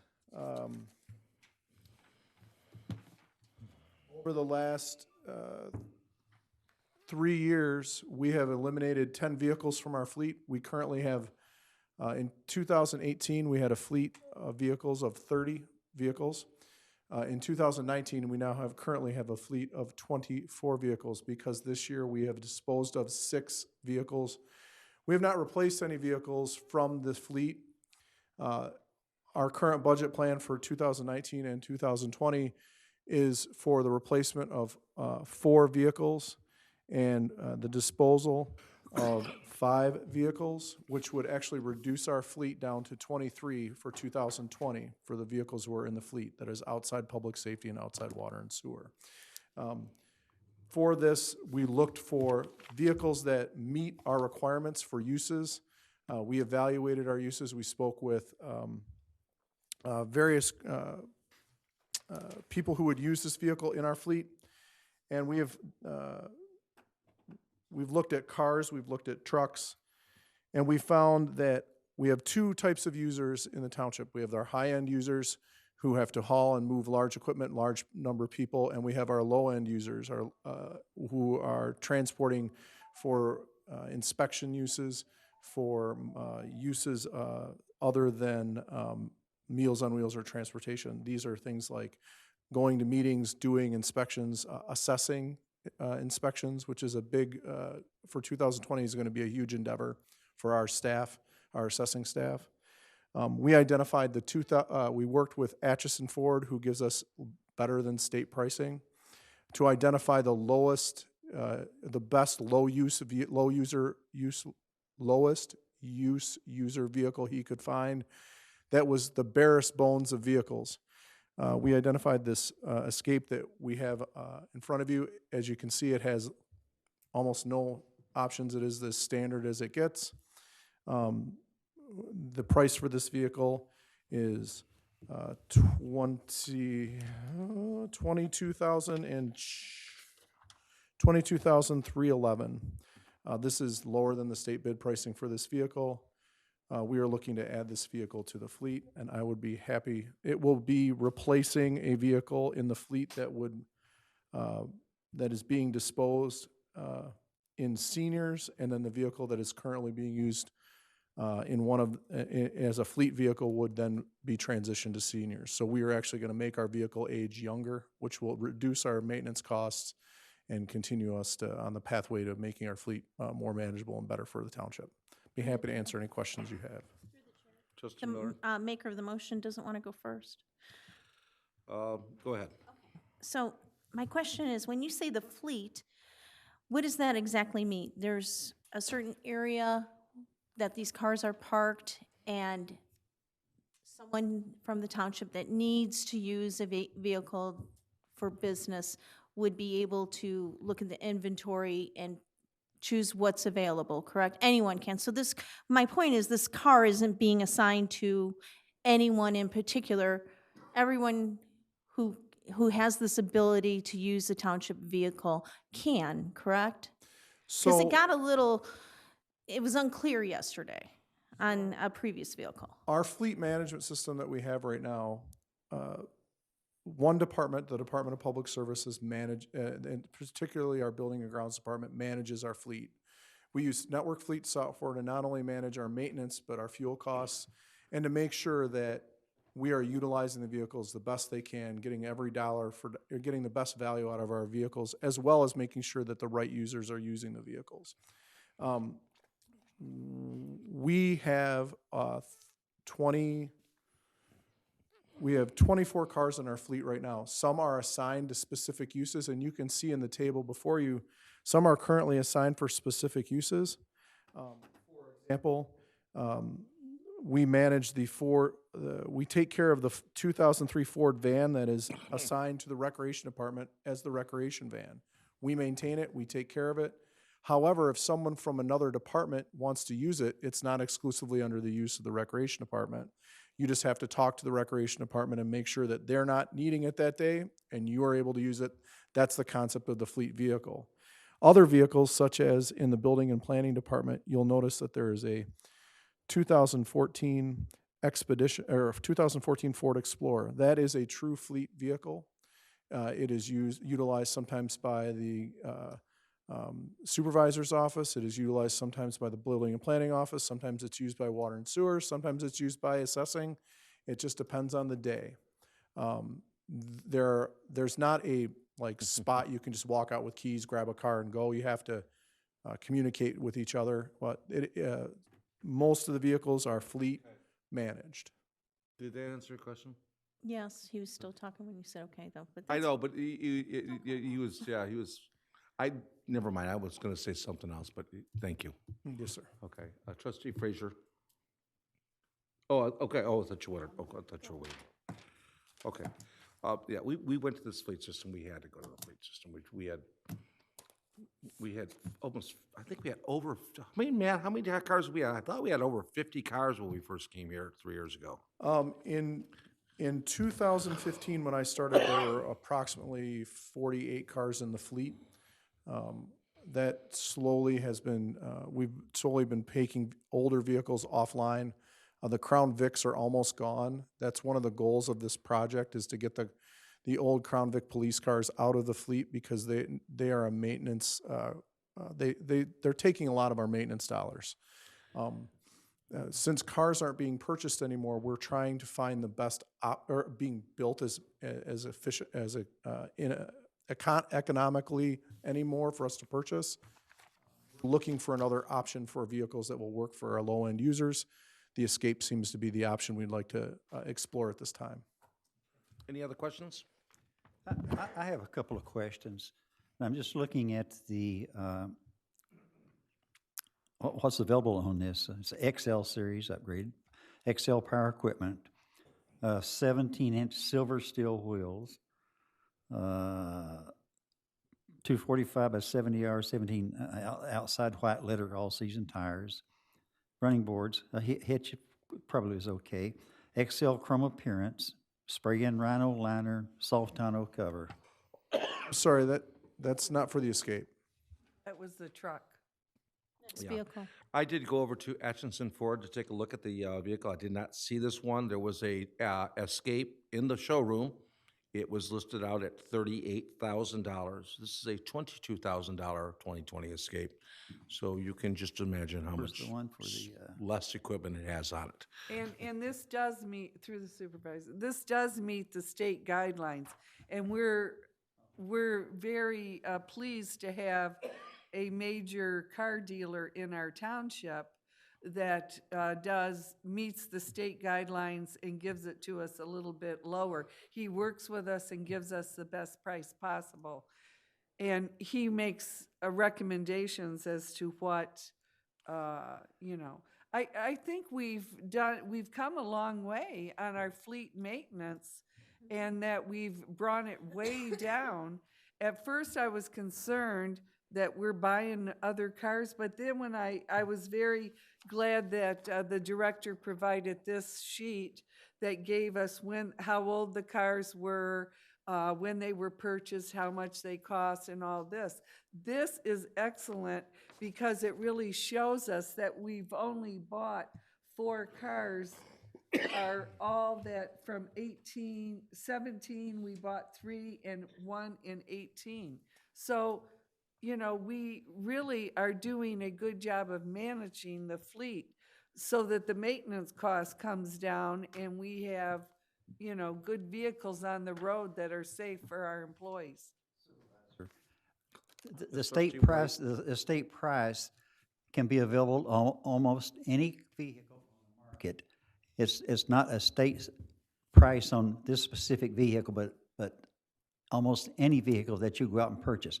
Large trucks, medium-sized trucks, small trucks, any type of car. And we There's buy a state, that. there's a state price for it on the vehicle. I don't think the state lists that you have to have some of the options that, especially when we get to the pickup that's on there. And these are just for basic work vehicles when we come into it, you know? So There's no frills I on won't, I this. won't be approving this. Sorry. Okay, all right. Is there any other discussion? Hearing none. All in favor?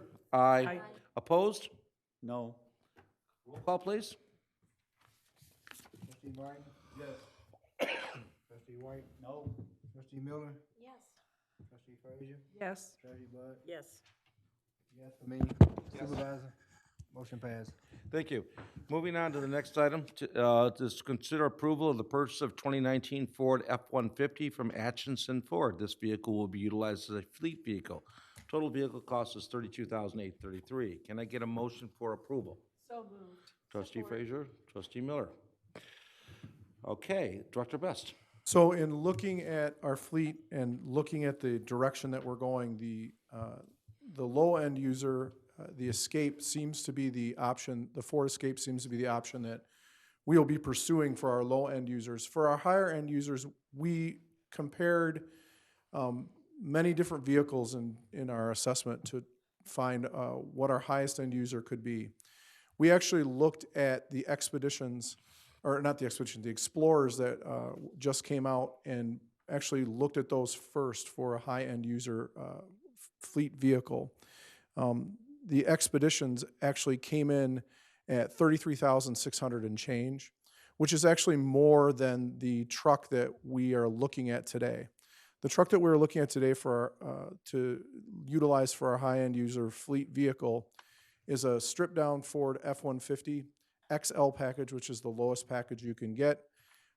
It has power locks, power windows, and the power key. And then after that, while it does have a trailer hitch and the rear reversing camera, everything else on the vehicle that's on there is the lowest package it can possibly be.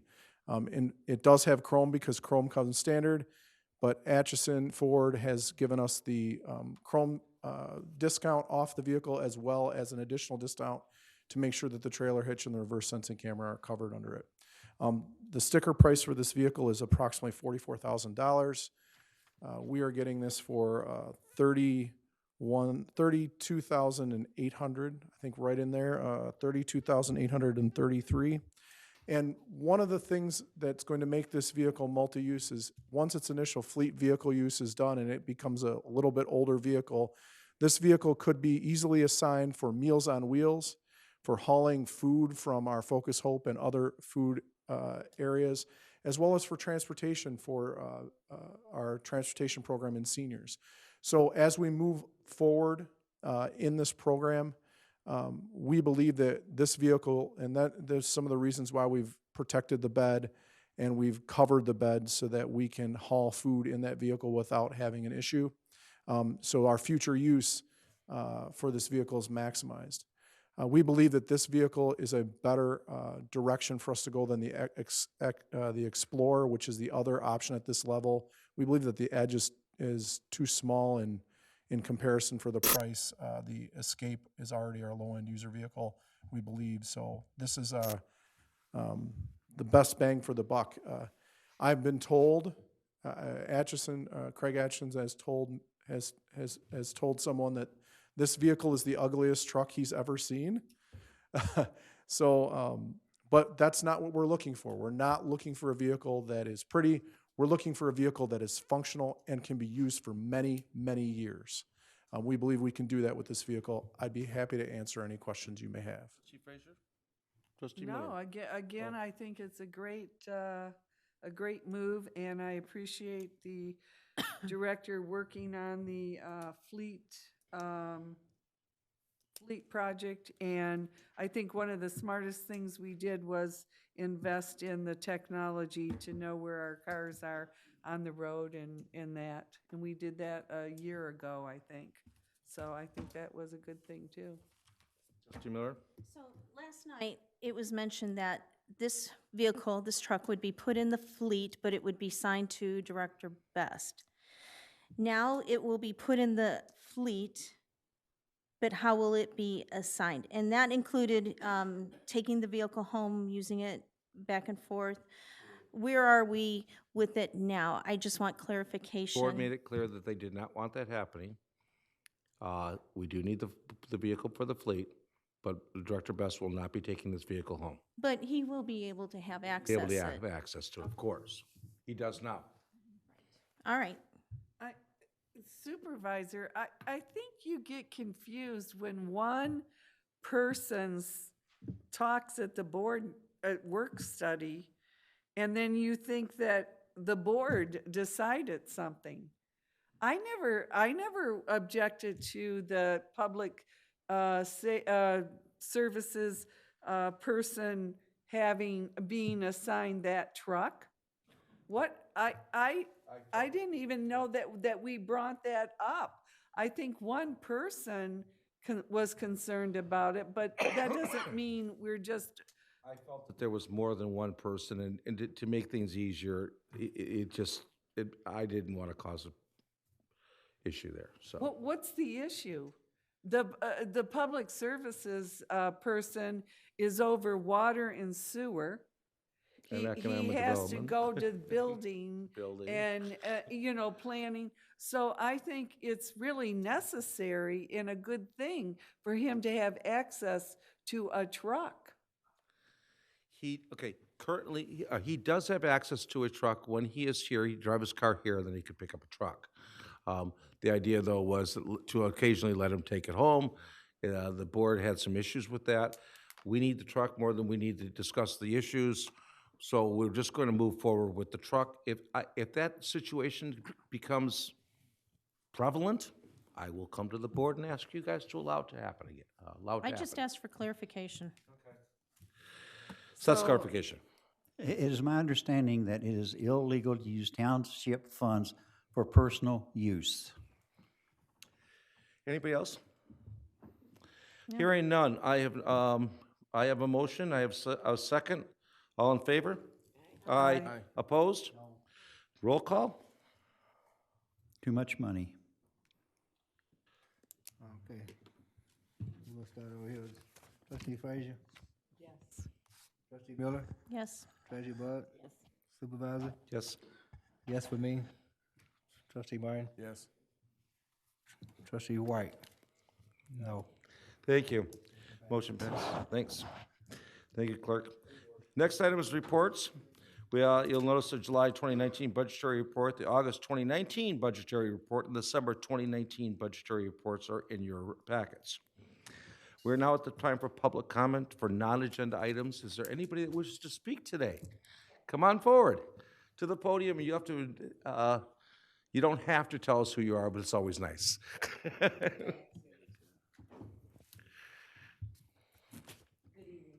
My name is Creola Clemens Prim. I am a resident at the Walden Woods subdivision. And I'm here to seek the assistance of this board to help us to get the paved road on Morton Taylor from Tyler to Heatherfield that was promised by the builder and has not yet been done. Also promised by the builder were streetlights in certain areas as the project was to be completed. As of today, Walden Woods East has no lights. Timberview South has no lights. And Heatherfield Drive has no lights, no street lights. These lights are important for our children. In the morning, it's dark. And as I'm quite sure the Public Safety Department knows, people fly through Walden Woods, taking the back cut from Robeson over to Tyler. Some of our children are gonna get hit, and then we will have a big problem and a big issue. So we're asking this board to help us. The contract, the board of, at the time, for Van Buren, signed a development agreement on January 31st, 1994, stating that these items would be taken care of. And as of today, they are not done. So I'm here asking you if you can help us help our subdivision get what was promised and what was promised to you. They didn't make the agreement with Walden Woods. They made the agreement with this board. So I'm asking that you follow through on the agreement that has not been kept. We will. If you would like to stay after the meeting, I can tell you so much about what's already happened, but what has happened, among other things, is the downturn happened. That company went out of business that we had most of those agreements with. But they reformed, same people, and started working in your subdivision again. And then when we went after them, they agreed to do certain things like put up the lights, and they wouldn't. And now they are back trying to build again, and we won't let them until they do some of that work. Okay, Okay? that's something we're not aware of. Okay. So we're not getting very far with it, but I can at least tell you what's going on. Okay, Okay? I'd appreciate it very much. I know they have 3 lots still available, but they've taken down the for sale signs. So I don't know if they're advertising them for sale. They're not building them either. Not until I see some streetlight, or you I see will some stay. streetlights. Thank you. So was Trustee there a White? bond, was there a bond posted by this builder? There was a bond posted for every subdivision ever done here, but they were all went bad during the downturn. And I understand that's part of the project. They post a bond. What happened to the bond? The bond, it's probably sitting in the Caymans with all the rest of the bonds that went bad in 2006. So where's the bond money? Between 2006 and 2010, you'll have to talk to whoever was in charge back then. Huh. You answer that? I'm sorry, Treasurer Bud, could you answer that question? Bond money at that time. There was letter of credits and those kinds of things, and they went defunct. There was no bond money? Letters of credit, she said. Letters of credit, and they went, and they expired when the folks disappeared. There was nothing there to go after. There was nobody left to go after. So that's what happened to most of those. But a lot of people had bonds too, but they were all backed by that one big insurance company. Every bond in America was, and they were the ones that began the meltdown when they Has went that been out. corrected by the township? What's to that? How has that been corrected by the township to prevent situations like this? We don't take them like that anymore. We don't take them like that, and they have to be backed by the federal government. They have to be on their federal government's list of guaranteed companies that are supposedly been vetted by the government to be safe. Okay. Yeah. I'd just like to applaud Ms. Krim for coming forth and bringing the concerns from that subdivision to our attention, because we can only make things better for our residents if we know about them. So we appreciate that effort. And I'm sure that the supervisor and the planning department will work on this, and it won't be, just shoved under the rug.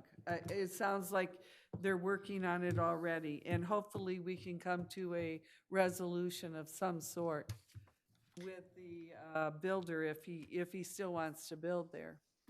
Supervisor, through the chair, if I may. Clerk Wright spoke first, but go ahead, clerk.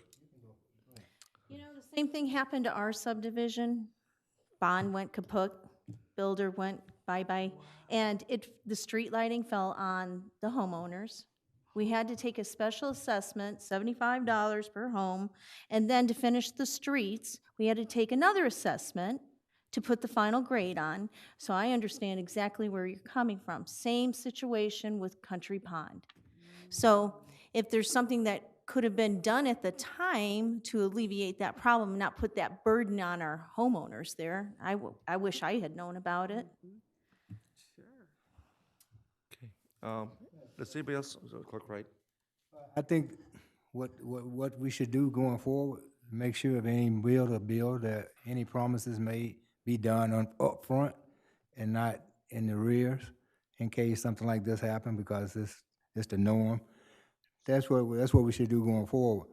But I think another issue Walden Wood is that they in an unusual situation. They can't get over 50% of the homeowners to sign a petition because they've already signed out. I understand that. They already had, Yes. Happens they with had us. already Yeah. signed a petition for the other portion of the subdivision, and their hands are tied right now. They need, the way it's written, they need 50% of the homeowners to do a SED, and they can't get it. So I don't know how, that's their biggest dilemma. Through the chair. If the clerk's done. I think, it seems to be the builder's MO. I think maybe we should contact the Attorney General for the state of Michigan and see if there's any thing that can be done to, remedy this kind of situation. I agree with the clerk that make them put in the street lights at the beginning and make them finish the roads, not at the end of the project, but at the beginning. That's one way we could do it, because I agree with Ms. Krim that our students that are getting picked up by buses are getting out there in the dark, and who knows, there could be an accident. Well, it would be unfortunate. So I think it's something that we should follow through and maybe go to the state of Michigan if we have to, I'm sure, we just heard from Trustee Miller that her subdivision, and there's other subdivisions that I've heard about in Van Buren Township, this kind of practice has to be stopped. It's all because of greed on the builder's part, but, Through the chair. But when I suggested that very thing with Cobblestone about going to the Attorney General and putting pressure on that builder at that time to get through those projects, those homes, those issues which were huge, the board didn't want to take any action on that and said, that's not our job here. That's not our responsibility. That they have a management company now, and it's on the management company. So I don't know. We can start fresh and look at it. And I would. I'm all for it. I would recommend that we contact the Attorney General for the state of Michigan and see if there's anything out there pending. We're not the only community that's had these issues. There's lots of other ones that have Right. had it. Is it common practice for developers to have a different management arrangement for each individual subdivision so that it's not tied up? If he can build one subdivision and go bankrupt and have a new company start another subdivision. Okay. We Right. could go on this Okay, all night. We're postulating on things that we can look into all those things. We can absolutely do that. All right, are there any other board comments? No. Trustee Martin. I would like to publicly and personally thank the Van Buren Township Public Service Department and HVA, Emergency Medical Services, for their professional and quick response to a traffic accident I was in on Monday. Obviously, they've been trained very well, and they came to my aid, and they did a great job. I praise Chief Director Lorraine and Chief Brow for training these men and women to do their jobs professionally, and they are an asset to our township. Glad you're not hurt. Yeah, we're glad Brain you're was good. pretty wrecked, that's for sure. I take it as totaled. Glad you're safe. Yeah. All right, hearing no further comments, may I call for adjournment? I make a motion to adjourn. Support. Support? Hearing no abstentions, we are adjourned.